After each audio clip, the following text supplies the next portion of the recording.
The following is an article by Walter Isaacson about Elon Musk's struggle for the future of AI. Please enjoy. At a conference in 2012, Elon Musk met Demi Hasabi, the video game designer and artificial intelligence researcher who had co-founded a company named DeepMind that sought to design computers that could learn how to think like humans. Elon and I hit it off right away, and I went to visit him at his rocket factory, Hasabi said. While sitting in the canteen overlooking the assembly lines, Musk explained that his reason for building rockets that could go to Mars was that it might be a way to preserve human consciousness in the event of a world war, asteroid strike, or civilization collapse. Hasabi told him to add another potential threat to the list: artificial intelligence. Machines could become super intelligent and surpass us mere mortals, perhaps even decide to dispose of us. Musk paused silently for almost a minute as he processed this possibility. He decided that Hasabi might be right about the danger of AI, and promptly invested $5 million in DeepMind as a way to monitor what it was doing. A few weeks after this conversation with Hasabi, Musk described DeepMind to Google's Larry Page. They had known each other for more than a decade, and Musk often stayed at Page's Palo Alto, California house. The potential dangers of artificial intelligence became a topic that Musk would raise almost obsessively during their late-night conversations. Page was dismissive. At Musk's 2013 birthday party in Napa Valley, California, they got into a passionate debate. Unless we built in safeguards, Musk argued, artificial intelligence systems might replace humans, making our species irrelevant or even extinct. Page pushed back. Why would it matter, he asked, if machines someday surpassed humans in intelligence or even consciousness? It would simply be the next stage of evolution. Human consciousness, Musk retorted, was a precious flicker of light in the universe, and we should not let it be extinguished. Page considered that sentimental nonsense. If consciousness could be replicated in a machine, why would that not be just as valuable? He accused Musk of being a speciesist, someone who was biased in favor of their own species. Well, yes, I am pro-human, Musk responded. I fucking like humanity, dude. Musk was therefore dismayed when he heard at the end of 2013 that Page and Google were planning to buy DeepMind. Musk and his friend Luke Nosek tried to put together financing to stop the deal. At a party in Los Angeles, they went to an upstairs closet for an hour-long Skype call with Hasabi. The future of AI should not be controlled by Larry, Musk told him. The effort failed, and Google's acquisition of DeepMind was announced in January 2014. Page initially agreed to create a safety council with Musk as a member. The first and only meeting was held at SpaceX. Page, Hasabi, and Google chair Eric Schmidt attended, along with Reid Hoffman and a few others. Musk concluded that the council was basically bullshit. So Musk began hosting his own series of dinner discussions on ways to counter Google and promote AI safety. He even reached out to President Obama, who agreed to a one-on-one meeting in May 2015. Musk explained the risk and suggested that it be regulated. Obama got it, Musk says, but I realized that it was not going to rise to the level of something that he would do anything about. Musk then turned to Sam Altman, a tightly bundled software entrepreneur, sports car enthusiast, and survivalist who, behind his polished veneer, had a Musk-like intensity. At a small dinner in Palo Alto, they decided to co-found a non-profit artificial intelligence research lab, which they named OpenAI. It would make its software open source and try to counter Google's growing dominance of the field. We wanted to have something like a Linux version of AI that was not controlled by one person or corporation, Musk says. One question they discussed at dinner was what would be safer: a small number of AI systems that were controlled by big corporations, or a large number of independent systems. They concluded that a large number of competing systems providing checks and balances on one another was better. For Musk, this was the reason to make OpenAI truly open, so that lots of people could build systems based on its source code. Another way to assure AI safety, Musk felt, was to tie the bots closely to humans. They should be an extension of the will of individuals, rather than systems that could go rogue and develop their own goals and intentions. That would become one of the rationales for Neuralink, the company he would found to create chips that could connect human brains directly to computers. Musk's determination to develop artificial intelligence capabilities at his own companies caused a break with OpenAI in 2018. He tried to convince Altman that OpenAI should be folded into Tesla. The OpenAI team rejected that idea, and Altman stepped in as president of the lab, starting a for-profit arm that was able to raise equity funding, including a major investment from Microsoft. So Musk decided to forge ahead with building rival AI teams to work on an array of related projects. These included Neuralink, which aims to plant microchips in human brains, Optimus, a human-like robot, and Dojo, a supercomputer that can use millions of videos to train an artificial neural network to simulate a human brain. It also spurred him to become obsessed with pushing to make Tesla cars self-driving. At first, these endeavors were rather independent, but eventually Musk would tie them all together along with a new company he founded called X.AI to pursue the goal of artificial general intelligence. In March 2023, OpenAI released GPT-4 to the public. Google then released a rival chatbot named Bard. The stage was thus set for a competition between OpenAI Microsoft and DeepMind Google to create products that could chat with humans in a natural way and perform an endless array of text-based intellectual tasks. Musk worried that these chatbots and AI systems, especially in the hands of Microsoft and Google, could become politically indoctrinated, perhaps even infected by what he called the woke mind virus. He also feared that self-learning AI systems might turn hostile to the human species. And on a more immediate level, he worried that chatbots could be trained to flood Twitter with disinformation, biased reporting, and financial scams. All of those things were already being done by humans, of course, but the ability to deploy thousands of weaponized chatbots would make the problem 2 or 3 orders of magnitude worse. His compulsion to ride to the rescue kicked in. He was resentful that he had founded and funded OpenAI but was now left out of the fray. AI was the biggest storm brewing, and there was no one more attracted to a storm than Musk. In February 2023, he invited, perhaps a better word is summoned, Sam Altman to meet with him at Twitter and asked him to bring the founding documents for OpenAI.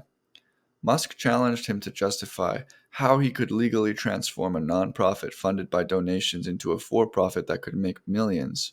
Altman tried to show that it was all legitimate, and he insisted that he personally was not a shareholder or cashing in. He also offered Musk shares in the new company, which Musk declined. Instead, Musk unleashed a barrage of attacks on OpenAI. Altman was pained.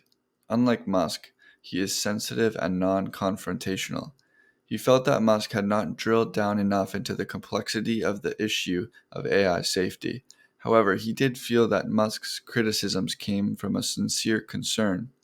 He's a jerk, Altman told Kara Swisher. He has a style that is not a style that I'd want to have for myself, but I think he does really care, and he is feeling very stressed about what the future is going to look like for humanity. The fuel for AI is data.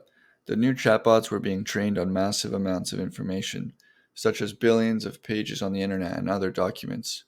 Google and Microsoft, with their search engines and cloud services and access to emails, had huge gushers of data to help train these systems. What could Musk bring to the party? One asset was the Twitter feed, which included more than 1 trillion tweets posted over the years, 500 million added each day.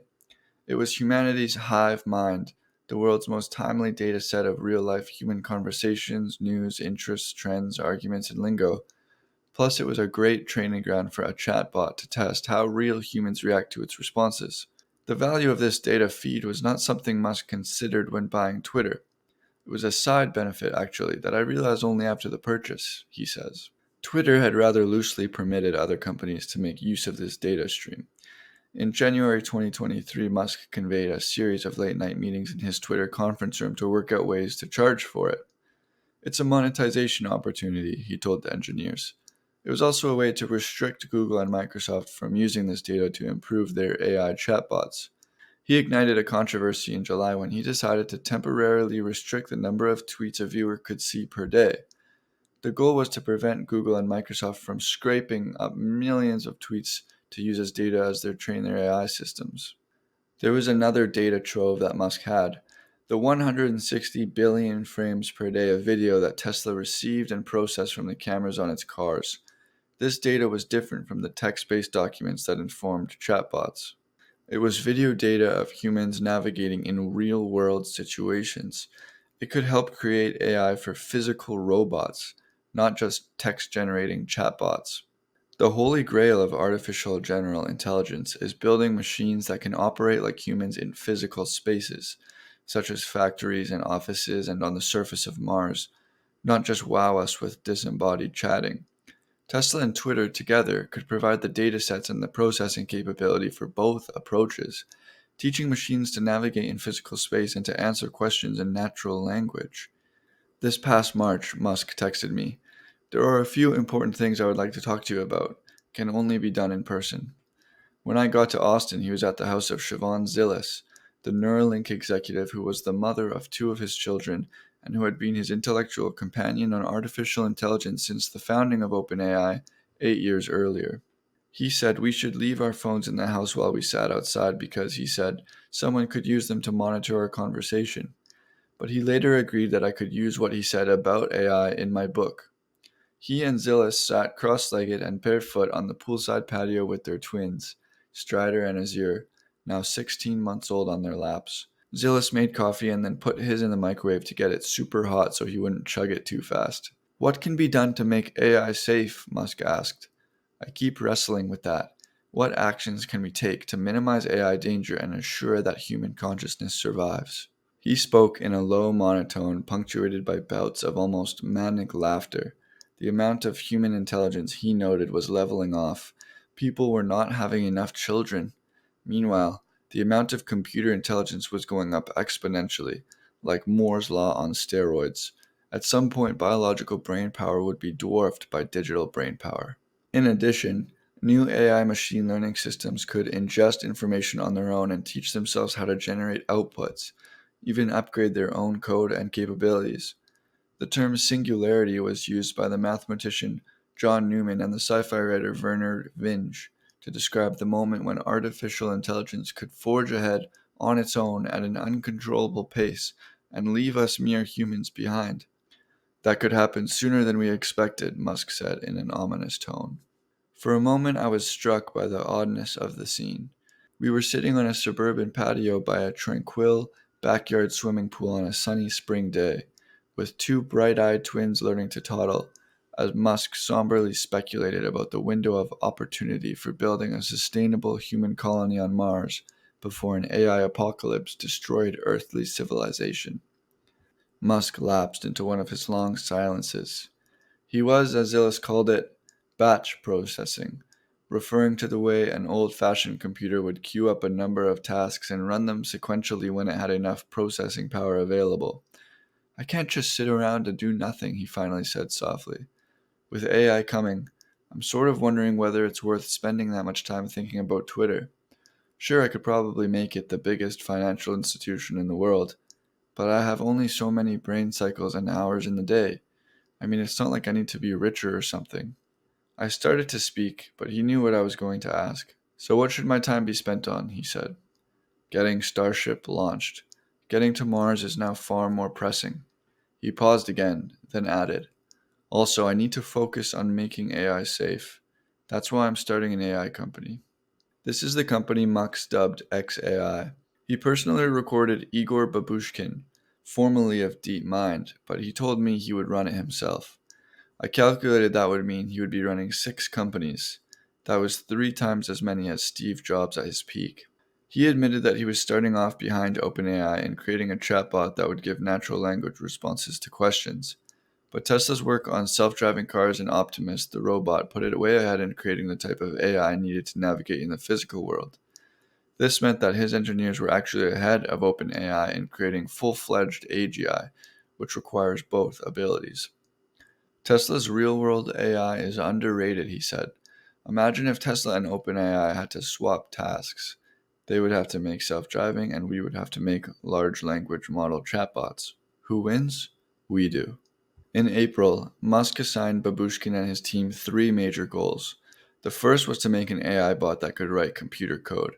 A programmer could begin typing in any coding language, and the XAI bot would auto-complete the task for the most likely action they were trying to take.